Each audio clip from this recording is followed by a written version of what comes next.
Assalamualaikum warahmatullahi wabarakatuh. Saya Widya Afila dengan BP 2001-07-1003 dari kelas 1C D3 Akuntansi. Sebelumnya, terima kasih kepada Ibu Reni Endah Sulastri sebagai dosen pengampu mata kuliah kewirausahaan. Baiklah, saya akan melakukan presentasi yang berjudul Master Plan Usaha Pisang Keju.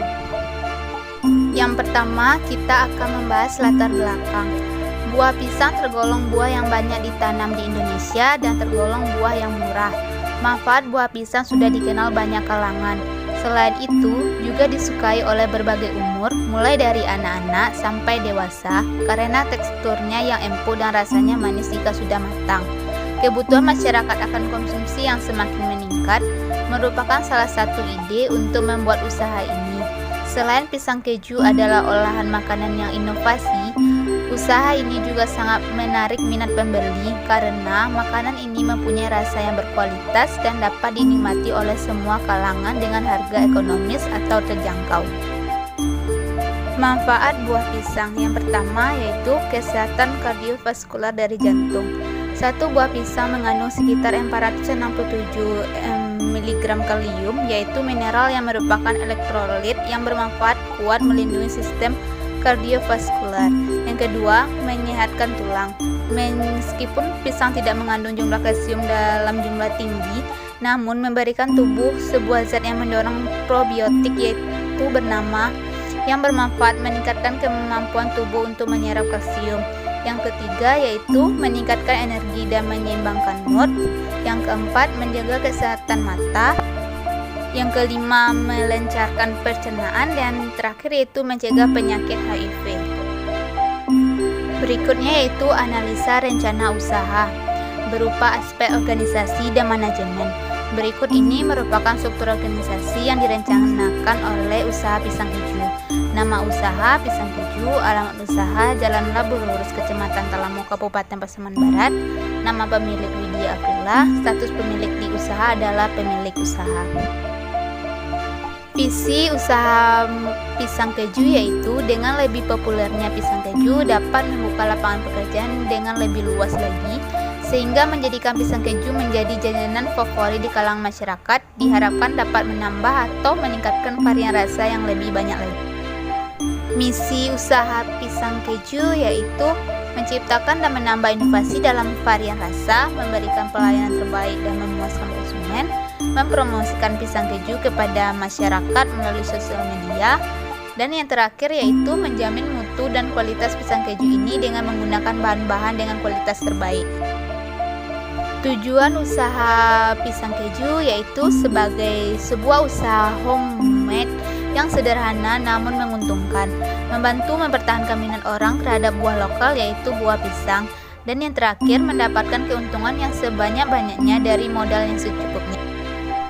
Dilihat dari aspek produksi, bahan baku usaha pisang keju yaitu pertama, pisang kepo atau pisang jantan, 1 sendok makan tepung beras, 2 sendok makan gula pasir, 1 sendok teh vanile bubuk, tepung roti, air dan secukupnya, susu kental manis coklat, keju. Sedangkan bahan pelapisnya yaitu 100 gram tepung panir, 100 gram tepung terigu, dan 1 butir telur. Sedangkan proses pembuatan pisang keju, pertama, potong pisang sesuai selera. Kedua, campurkan tepung terigu, tepung beras, gula, vanile, dan air. Yang ketiga, buat adonan kekentalan sedang. Keempat, celupkan ke adonan tepung lalu baluri dengan tepung roti. Yang kelima, panaskan minyak goreng hingga keemasan kemudian tiriskan. Dan yang terakhir, susun di piring saji dan beri susu kental manis coklat, dan terakhir taburi keju parut. Kemudian kita juga melihat aspek pemasaran. Yang pertama yaitu segmentasi pasar. Segmentasi pasar adalah membagi pasar menjadi pembeli yang kebutuhan karakteristik atau pelakunya berbeda dan mungkin membutuhkan produk atau bauran pemasaran terpisah. Berikut dasar-dasar untuk mensegmentasikan pasar konsumen. Yang pertama, segmentasi geografis. Segmentasi geografis merupakan pembagian pasar menjadi unit-unit geografis yang berbeda seperti wilayah, kota, dan desa. Kedua, segmentasi psikografis, yaitu segmentasi yang didasarkan pada gaya hidup atau kepribadian. Dan yang terakhir yaitu segmentasi demografis, yaitu segmentasi yang didasarkan dari beberapa variabel seperti usia, jenis kelamin, dan lain-lain. Berikutnya yaitu targeting. Pisang keju tidak memiliki target khusus, akan tetapi jajanan ini sering dijumpai oleh kalangan masyarakat sekitar yang berada di Kabupaten Pasaman Barat. Yang terakhir yaitu position. Dari pisang keju adalah menjadikan sebagai makanan cemilan yang unik dan pas dengan kantong karena pisang keju memiliki varian rasa dan topping yang melezat sehingga membuat konsumen ingin mencobanya. Strategi pemasarannya yaitu yang pertama, promosi. Promosi adalah proses pengenalan atas produk kepada konsumen, khususnya produk baru. Proses ini dilakukan dengan berbagai cara dalam usaha meningkatkan penjualan. Berikutnya yaitu social networking. Media sosial adalah sebuah media online dengan para pengguna bisa dengan mudah berpartisipasi, berbagi, dan menciptakan isi meliputi blog, jejaring sosial, Instagram, dan lain-lainnya. Yang ketiga yaitu kita bisa menggunakan brosur. Brosur adalah suatu alat untuk promosi barang, jasa, dan lain-lain yang terbuat dari kertas yang dimana di dalamnya terdapat sejumlah informasi. Yang keempat yaitu dengan event. Event adalah rangkaian kegiatan dalam rangka tujuan tertentu pada waktu tertentu yang diadakan oleh pihak tertentu dan di tempat tertentu dengan biaya. Yang terakhir yaitu personal selling, merupakan bagian dari kegiatan promosi, yaitu cara untuk memperkenalkan dan menarik minat konsumen terhadap produk yang ditawarkan secara tatap muka. Berikutnya yaitu analisa metode. Yang pertama, analisa proses. Metode pengumpulan yang dilakukan ialah dengan cara mencatat segala jenis aktivitas dan kendala apa saja yang dapat menghambat kelancaran usaha pisang keju. Kritik dan saran dari pelanggan akan sangat mendukung kemajuan usaha. Yang kedua, analisa bahan baku. Dalam bisnis kuliner, bahan baku memegang peranan yang sangat penting karena tanpa tersedianya bahan baku sudah pasti usaha tidak berjalan lancar. Yang ketiga yaitu analisa finish good. Pisang keju yang ditawarkan mempunyai rasa yang nikmat dengan menjaga beberapa proses yang dilewati dan dikemas dengan menggunakan plastik tipis yang berkualitas. Yang terakhir yaitu analisa masyarakat. Percobaan demi percobaan kami lakukan demi mendapatkan cita rasa yang sesuai dengan lidah konsumen dan berbeda dari pisang keju lain. Berikutnya yaitu analisa SWOT. Yang pertama, strength, kekuatan. Produk dari pisang keju menggunakan bahan baku yang berkualitas dan fresh.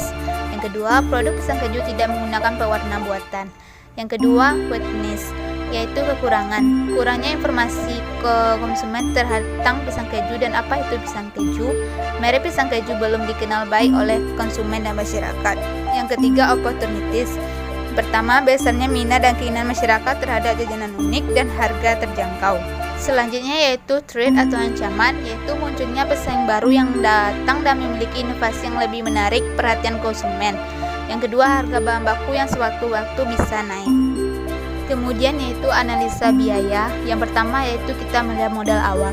Modal awal terdiri dari gerobak, kompor gas, tabung gas, parutan keju, lampu dan kabel, stapler, sendok, kursi, lap, pisau, penjepit, dan telepon dengan jumlah yaitu Rp2.909.000. Yang kedua yaitu biaya bulanan berupa susu, kental manis coklat, keju, dus, kantung kresek, pembersih kaca, biaya listrik, dan mentega dengan jumlah yaitu Rp390.000. Perhitungan laba rugi yaitu melalui analisa BEP. Asumsi atau harga terjual produk terendah yaitu 300 potong dikali Rp2.000 yaitu dengan jumlah Rp90.000. Laba per hari yaitu 90.000 dikurang 59.000 yaitu 31.000. Laba per bulan yaitu 30 hari dikali 31.000 yaitu 930.000. Jadi laba bersih per bulan yaitu 930.000 dikurang 390.000 yaitu 540.000. BP adalah modal awal dibagi keuntungan bersih per bulan yaitu 6,29. Berikutnya kita melakukan analisa PBP. Pengeluaran investasi terdiri dari biaya tetap yaitu Rp2.909.000, biaya variabel yaitu Rp2.160.000. Sedangkan pinjaman ke bank yaitu Rp6 juta. Total investasi adalah uang pinjaman bank yaitu Rp6 juta. aliran kas masuk ke neto per bulan yaitu hasil penjualan dikurang biaya variabel yaitu 6 juta rupiah dikurang 2.160.000 yaitu 3.840.000. PBP yaitu capital outlays dikali 1 bulan per proses. PB yaitu 6 juta dibagi 3.840.000 dikali 1 bulan. Jadi PB yaitu 1,56 atau sekitar 2 bulan.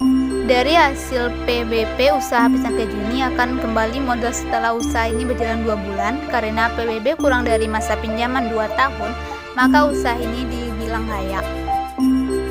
Demikianlah presentasi dari saya.